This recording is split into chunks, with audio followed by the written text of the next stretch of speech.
given a DC circuit with an open source of 30 volts, state the value of the load resistance that gives the maximum power transfer. Also determine the value of the maximum power transferred, right?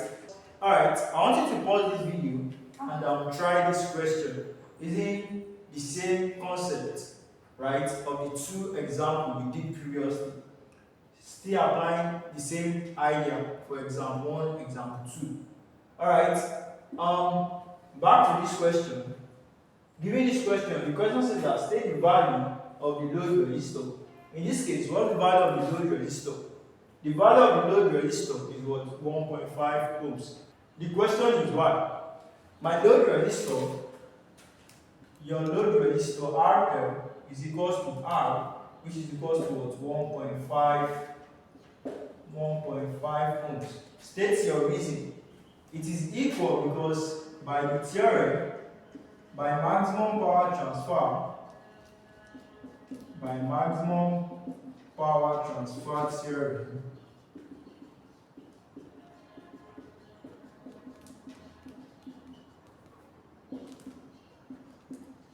the theorem states that by maximum power transfer theorem, it states that your maximum power occur when the internal resistance and the load resistance, when they are having the same value, right? So that's why you're having was 1.5, right?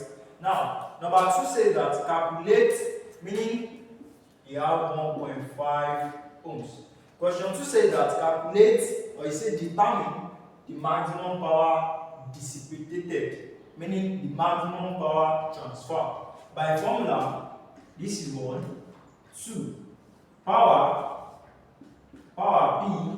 P is equals to I squared R. In this case, what is your R? Your R is equals to 1.5 ohms.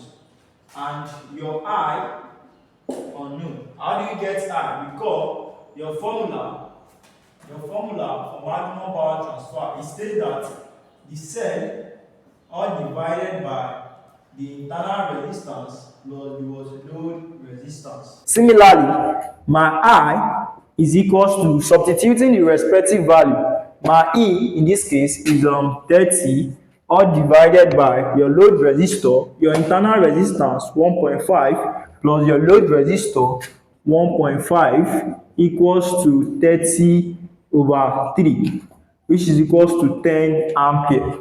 Alright, I've gotten I and we found R. Therefore, from equation, say this is equation 1. From equation 1, I have P equals to, substitute the value of I, which is 10, meaning 10 square multiplied by your R, which is 1.5, meaning that P is equals to 100 multiplied by 1.5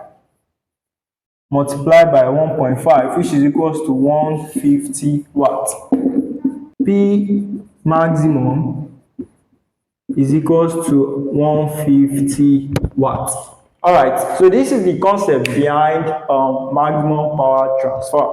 So far we've looked at 3 examples, example 1, example 2, and lastly example 3. So in the study of DC circuit, we've looked at Kirchhoff's law, superposition law, Norton's law, Thevenin's law, and now maximum power transfer. So this comes to the end of DC circuit analysis. If you want more examples or any video suggestion, you can drop it in the comment section. Also, if you are interested in joining our WhatsApp group, I'll be dropping a link in the description below where we provide solutions to different questions. Alright, see you in the next video. If you find this video helpful, do well to give it a thumbs up and subscribe to our channel. Also turn on your notification bell. Alright.